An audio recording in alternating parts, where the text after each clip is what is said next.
Hello दोस्तों, स्वागत है आप सभी का एक बार फिर से आपके अपने यूट्यूब चैनल में।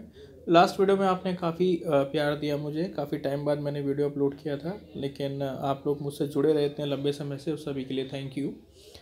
दोस्तों, एक क्वेरी ये भी थी कि कुछ जो कैंडिडेट्स हैं वो कह रहे थे कि सर लैंग्वेज के लिए भी रिक्रूटमेंट रूल्स बताइए। तो ये वीडियो उन्हीं लोगों के लिए होने वाला है। तो आज इस पर्टिकुलर वीडियो में हम लोग 5 सब्जेक्ट्स, लैंग्वेज सब्जेक्ट्स कवर करेंगे: हिंदी, संस्कृत, उर्दू, पंजाबी एंड बंगाली। तो दोस्तों, ये भी जो सर्कुलर है ये 6 जुलाई का है, 2023 का ही। और यहाँ भी कुछ चेंजेस हुए हैं दोस्तों। तो देखते हैं क्या चेंजेस हैं।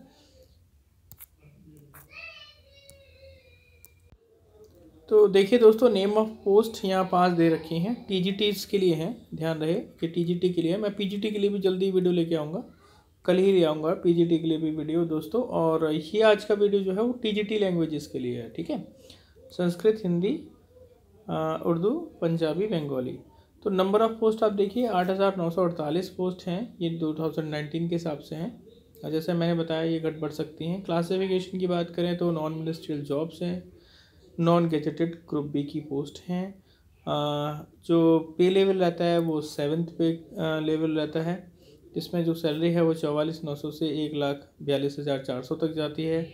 और जो सिलेक्शन है वो सिलेक्शन पोस्ट से, यानी रिक्रूटमेंट द्वारा डायरेक्ट ही इनका सिलेक्शन रहता है। एज लिमिट की बात करें तो दोस्तों यहाँ नॉट एक्सीडिंग 30 ईयर्स लिखा है। अच्छा, एक और यहाँ पर मैं पॉइंट बताना चाहूँगा आप लोगों को कि काफ़ी लोग पूछते हैं मुझसे, फीमेल्स बेसिकली पूछ रही थी कि सर जो फीमेल्स की एज है वो 40 ईयर्स है या ये इनके लिए भी 30 ईयर्स है। तो लास्ट टाइम तक तो दोस्तों, जहाँ तक मेरे को याद है, उन्होंने नोटिफिकेशन के अंदर ऐसा कुछ स्पेसिफाई नहीं किया था फीमेल्स और मेल के लिए। एक जनरल सेंटेंस दिया था कि नॉट एक्सीडिंग 30 ईयर्स। तो ये कॉमन है दोनों के लिए। और पिछले सर्कुलर में भी यही था। लेकिन क्योंकि जो आरआर्स थे तो वो रिवाइज हुए नहीं थे, और उसमें जो एज थी दोस्तों वो 40 ईयर्स ही दे रखी थी फीमेल्स के लिए।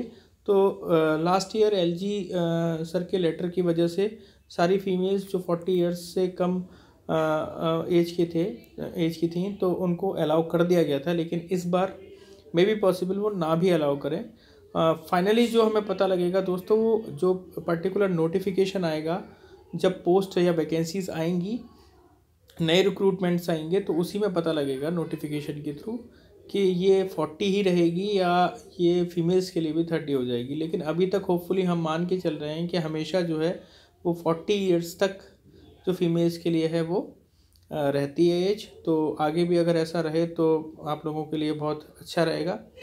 लेकिन मेल्स के लिए तो ये स्पेसिफाई है, ये तो मान के चलें कि 30 से अबव एक्सीड अगर होती है तो वो टीजीटी के लिए एलिजिबल नहीं है। पहले ये एज 32 थी दोस्तों, लेकिन अब ये कम कर दी गई है। देन नेक्स्ट अगर बात करें एजुकेशनल क्वालिफिकेशंस की, तो यहाँ पे बैचलर डिग्री चाहिए ही दोस्तों। और bachelor degree in one of the modern Indian languages, किसी भी एक पर्टिकुलर लैंग्वेज में बैचलर डिग्री होनी चाहिए विद एटलीस्ट 50%। और अगर 50% ग्रेजुएशन में नहीं है दोस्तों, तो अगर मास्टर्स में आप 50% ला पाए हैं पर्टिकुलर उस सब्जेक्ट में, तो फिर आप एलिजिबल हैं, ठीक है। और ये क्योंकि मास्टर्स डिग्री थोड़ी हाईली क्वालिफाइड है, मतलब ये पीजीटीज़ के लिए भी वो रहती है, तो इसको हम टीजीटीज़ में, मतलब मास्टर्स अगर किसी ने कर रखा है, 50% मार्क्स हैं, ग्रेजुएशन में नहीं बन पाए थे, तो वो टीजीटी के लिए अप्लाई कर सकता है उस पर्टिकुलर लैंग्वेज में। सीधी बात ये है दोस्तों। देन 4 ईयर इंटीग्रेटेड प्रोग्राम जो है, बीएलएड वगैरह, ठीक है, ये भी एलिजिबल हैं अब, जैसा मैंने बाकी सब्जेक्ट्स के लिए भी बताया था प्रीवियस वीडियो में। तो इनको अब अलाउ कर दिया है। बीएड की बात करें तो बीएड या 3 ईयर का इंटीग्रेटेड एमएड बीएड, ठीक है, किसी भी रिकॉग्नाइज यूनिवर्सिटी से ये रिक्वायर्ड है दोस्तों। देन ये बताया था मैंने आपको, रीजनल सेंटर्स कराते हैं ये। और पास इन द सीटेट, ये तो होना ही चाहिए, ठीक है। सीटेट का जो पेपर 2 रहता है, ठीक है, पेपर 2 में आपका पासिंग मार्क्स यानी वो क्वालिफाई होना चाहिए। Then exact requirement of the subject will be indicated at the time of each recruitment. तो ये जो ऊपर आपको कंडीशंस दी गई हैं हर रिक्रूटमेंट की नोटिफिकेशन में आपको दिख जाएंगी। देन नोट 2 है qualification are relaxable at the description of the DSSB competent authority for the reason to be recorded in writing. The candidates otherwise well qualified. Then experience यहाँ not applicable है क्योंकि direct recruitment है, तो यहाँ पर कोई भी एक्सपीरियंस वगैरह डिज़ायर्ड नहीं है। उसके बाद दोस्तों बात करें कि एज की, तो मैंने आपको बताया कि डायरेक्ट रिक्रूटमेंट में है, अगर यहाँ पर एज डायरेक्ट रिक्रूटमेंट की तो 30 है, और अगर मान लीजिए प्रमोशन का केस है तो उसमें कोई एज का क्राइटेरिया नहीं है, लेकिन हाँ एजुकेशन क्वालिफिकेशन आपकी ज़रूर पूरी होनी चाहिए, ठीक है। और 50% वाला क्राइटेरिया भी वहाँ नहीं लगता, अगर किसी के बैचलर में 50% से कम भी हैं और प्रमोशन के लिए वो एलिजिबल हो जाएगा दोस्तों, अगर उसके पास वो पर्टिकुलर डिग्री उस पर्टिकुलर सब्जेक्ट में है जिसमें वो प्रमोशन चाहता है। देन प्रोबेशन 2 साल का रहता है, आपको पता ही है।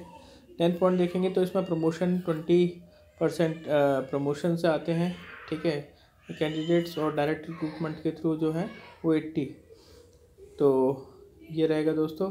और बात करें दोस्तों in case of recruitment by the promotion deputation transfer, तो उसमें देखिए 224 पोस्ट हैं जो फिल की जानी है असिस्टेंट टीचर्स प्राइमरी के लिए DOE में, और 45 पोस्ट हैं जो फिल की जानी है नर्सरी टीचर्स की DOE के अंदर ही। देन 1275 पोस्ट MCD के अंदर हैं असिस्टेंट टीचर प्राइमरी, और 112 पोस्ट जो हैं दोस्तों वो असिस्टेंट टीचर नर्सरी, ये भी MCD की हैं दोस्तों।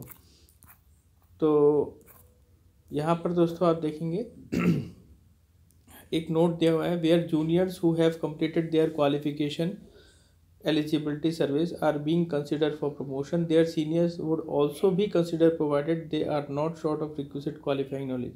देखिए यहाँ ऐसा कुछ नहीं है कि जूनियर सीनियर वाला सीन, उन्होंने साफ कहा है कि अगर कोई जूनियर भी है और वो उस पर्टिकुलर पोस्ट के लिए वेल क्वालिफाइड है ना, और सीनियर नहीं है, तो जूनियर को प्रमोशन दे दिया जाएगा उस केस में। उसमें ये नहीं है कि भाई सीनियरिटी देखी जाएगी, जो भी एलिजिबल होगा दोस्तों उसको प्रमोशन मिल जाएगा, सीधी बात। देन 12th पॉइंट आप देखेंगे दोस्तों, कमेटी में कौन रहेंगे या आप देख लीजिएगा, ठीक है, इसमें कुछ ज़्यादा है नहीं। और बाकी UPSC से कंसल्टेशन ज़रूरी नहीं है, मैंने बताया था, क्योंकि ये ग्रेड B जॉब्स हैं, है ना, तो A जॉब्स के लिए रहता है कंसल्टेशन इंपॉर्टेंट UPSC के थ्रू, तो यहाँ वो नेसेसरी नहीं है।